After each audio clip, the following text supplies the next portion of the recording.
Hey houseplant friends, welcome back to my YouTube channel. Today I'm going to tell you about the rarest plants in my collection objectively. These are the rarest plants that were hardest for me to get. Like, these plants were very hard for me to get. Most of them I got through gifts, like people giving them to me, or trades. 3 of them did I buy, and that is because these types of plants can be, you know, money. Before we get into all of the plants, please make sure you hit like and subscribe. Maybe you've been binge watching my videos and you just forgot to hit that subscribe button. Welcome to the community. I have YouTube memberships which you can check out for only $5 a month. You'll join an entire houseplant community of 160 different houseplant parents from all over the world. But let's jump into the rarest plants in my collection. I think we'll go rarest to least rare. This is my Philodendron Ilsmania. Shocker. I know I talk about this plant literally every chance I get. That's because I love it and it still doesn't feel real. But she did actually put out a new leaf. But we're not gonna talk about that right now.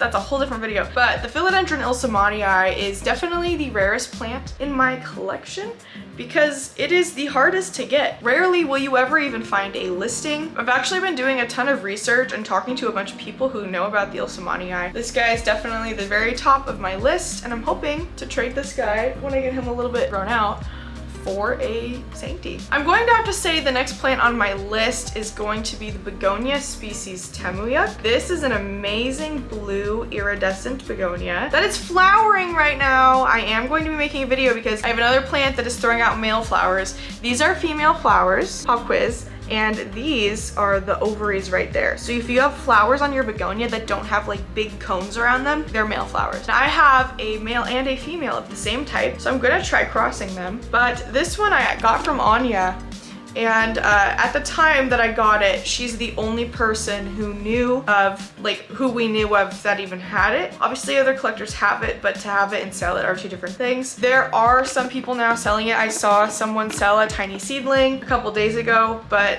that's just literally only 2 listings. So I would have to say the Begonia species Temmuyuk is the next rarest dude. He is adapting right now. I moved him from my tiny terrarium to my big greenhouse, and he's happy because, like, you know, the flowers, but his leaves are adjusting. So the next plant I'm gonna have to put on my list for 3rd most rare is the Begonia species Baromensis or Baromensis. And this is a really hard begonia to track down, and if you find it, it will be sold for very, very expensive, just like the Begonia species Temmuyuk. And this begonia, when it gets mature, it's almost kind of like Spiritus Sancti-like, extremely long leaves, and they are very long and narrow. And this was given to me, it had 2 leaves when I got it, and it was so terrifying because it got thrown around at the airport with all my other Botanicus plants, and I was so terrified that it wouldn't make it, like, my favorite plant at the time I had brought home from Botanicus. And then he's actually putting out a 2nd stem.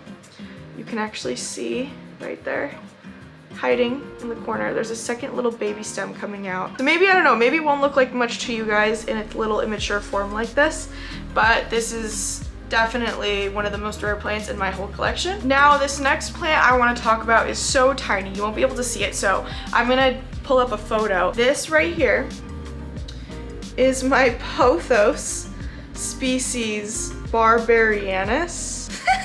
You can't even tell what's plant and what's moss. It is my Pothos species Barbarianus. You can only really find this plant for sale in the Terrarium Tropicals group. Occasionally you might see it on a big purge on Facebook, but this is a pretty hard plant to locate. My friend Max sent me this little baby, and I've been letting him grow directly in my moss in my little Botanica's white greenhouse. And here's the guy. He's rooting. He's doing his thing. But here's a photo of what he'll look like once he gets bigger. So, okay, so the next plant on my list is gonna be this Papilla meenum mixed with Magnificum.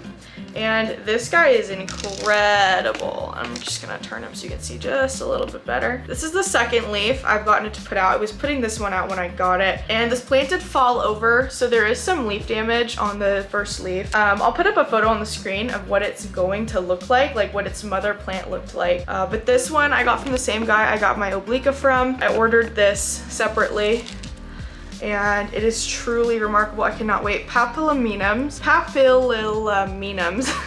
are one of my favorite Aetherium. I'm just excited to have it in a cross, like Holy freaking moly, it's so beautiful. I don't know what this substrate is. Someone will tell you in the comments probably. He's loving it in there. He's vibing. Like, he gave me a new leaf, so that's pretty cool. All right, the next rarest plant I'm gonna have to say is my sport variegated Monstera. This guy I found at a grocery store when he was half this size. He was not this big, but it's incredible because I've had him for over a year now, and he looks so good. I'm actually going to start putting him up on planks, some planks of wood here soon, because he's starting to lean like a little too far forward. He really should like be like that, but he's leaning pretty far forward. So yeah, he's doing great. This plant is incredibly hard to find, and you can trade it for pretty ridiculous plants. I traded a stem of this one for my ilsemanii, and then I traded the last half of that stem for my strawberry shake. So as you can see, if you can get yourself a solid sport variegated Monstera that has like very consistent variegation like mine does, has it all the way down here on the lowest leaf. On the lowest leaf right here. And then this leaf, and then this leaf, and then this one over here. And then I had a whole nother stem. And in addition, each of these other plants that wasn't variegated is now putting out variegated leaves. If you can get yourself something stable like this, you can trade it for pretty significant plants. So this is my dude. And I've told myself that unless he gets massive, I will never, never ever ever cut off this stem right here because it is my favorite thing in the world. Finding one of these is really hard. I've found I've found 4 other sports, but none of them have been able to continue the variegation through like this does. So the next plant on my list is going to be my Aetherium Q2Q. And look at this new leaf. It's still coming in, but he's vibing. Also, look at these really beautiful aerial roots in there, and then it's got a lot of roots bopping in the soil. This is, I would say, not as rare as when I got it. Plant is now being quite produced on a high scale in Ecuador and other countries. It's pretty easy to get a hold of now. But when I first bought this plant, it was absolutely not. Like, you couldn't even find a listing for one. And they were very expensive if you wanted to buy one. I bought one from a friend, so I didn't actually pay that much for it, which was pretty cool of her. So this is a cold temperature Aetherium. I personally have had trouble with it. This is a plant that when I first got it, there was a couple really like, when you import a plant from another country, it will take a long time to acclimate even to the best environment that you might be able to give it here, especially if it's coming somewhere from Thailand and going somewhere like California. And so essentially, when these plants were kind of first popping up in the United States market, people were buying them because they were cool, and then no one could grow them because they're a cold temperature plant and no one could figure out how to keep the temperatures cold. When I first got both of mine, they both completely died back and then regrew in, and I've had this plant now for over a year and a half, and it's consistently putting out new leaves for me now all the time. So she's doing good. I think she's acclimated finally. This is one of my favorite Aetheriums. I saw it for the first time at the Botanical Gardens in Seattle, the Amazon spheres, and I've been in love with it literally ever since. Now the next plant I'd like to tell you about is, of course, my Monstera Obliqua. You would think that this plant, whoa, lost some soil there. You would think that this plant would be much higher up on this list, but in fact, this plant is pretty easy to get a hold of now. The price is dropping very significantly, and on top of that, people are just like, everyone kind of has one. Like, a lot of people have this plant now. And the people who don't already have one now are currently buying them up because they're so affordable. Mine is currently putting out its new leaf, and it finally has fenestrations, so that's very exciting. The leaf size looks to be about the same size as this last one, which is cool, but it's got a ton of fenestrations, tons of little pinholes. I don't want to open the leaf because I don't want to like totally mess with it, but it's way fenestrated, so super exciting. I got this when it only had the one leaf, so now it's got quite a bit of leaves and it's doing very well.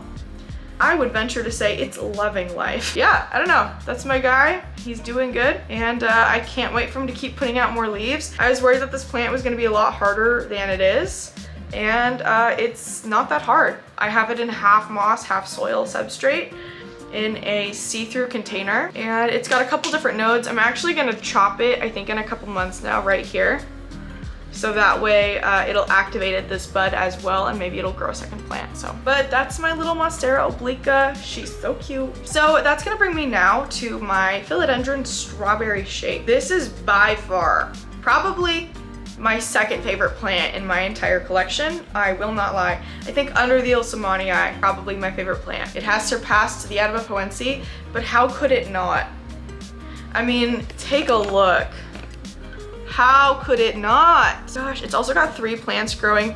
Every single one of them right now is putting out a new leaf. And that's my favorite leaf right there, that big long one. And I just love how pink the freaking stem is in comparison to the plant. I think that that's what makes it so beautiful, is like the contrast between like the yellows and the oranges and the reds and the pinks. I don't know, man. I love this plant. This plant isn't exactly rare in cultivation, but it is very rare in the sense that it's very hard to, number 1, find a listing, and number 2, find an affordable listing. That's why I would consider this little guy right here pretty darn rare. And also, unless you're at like a real specialty shop, you are not going to find it for sale in person. So you'll have to either trade with someone locally in your town, or you will have to buy it online. By the way, Botanicas is selling some and they're really pretty, and I really want to buy them myself. So if you got a little extra money laying around, I would definitely buy one because the prices that they're selling them for Botanicas are so cheap. The Philodendron Strawberry Shake. So beautiful. Now the 10th plant in my collection that I would say is the least rare out of all the plants I've just shown you is my Florida Beauty. This is a plant I got from Botanicas. They gifted it to me. I got it to put out this leaf right here, and then this very bright yellow variegated leaf right here. And he's got a little bit of variegation on it, but the whole leaf is variegated, because if you look at that green color versus that, you can see that the whole leaf is actually variegated. So he's very root bound. I need to repot him. He won't grow anymore. He's stuck. Usually what I do, and what a lot of people ask me is, Ashley, how do I know when to repot something? I won't repot something when it's root bound unless it stops growing. If a plant stops growing, it means that it's exceeded its ability to grow in the container you put it in, and it now needs a new container. So I will wait. Usually plants actually don't grow very fast unless they're pot bound. So you can see, have root bound the crap out of this guy. Like all of that is just roots.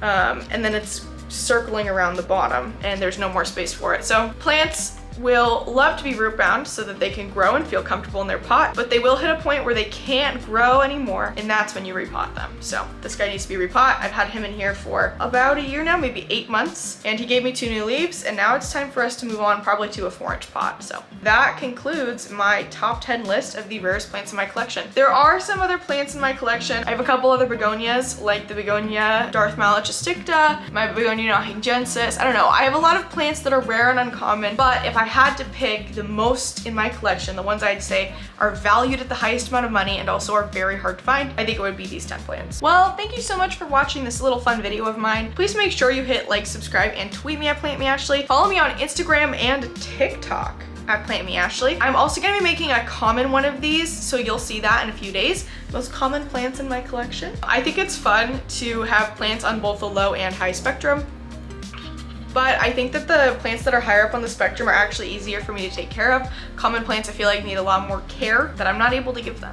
These are my little dudes. They're my little dudes, and they're very happy little dudes. So don't forget to check out channel memberships. You can hit that join button down below. You should be able to see, it should pop up and say join. You've hit subscribed, and it'll basically make you a member. You'll join a community of a bunch of different houseplant parents who just want to meet more plant enthusiasts. Come hang out, come vibe with us and our plants. We're enablers. We are definitely plant enablers. So hopefully I'll see you in the Discord. But other than that, thank you so much for watching this video, and I will see you in the next houseplant section. Goodbye. Thank you so much for the extra channel support to the planted cauliflower, all the green places, and Botanicas.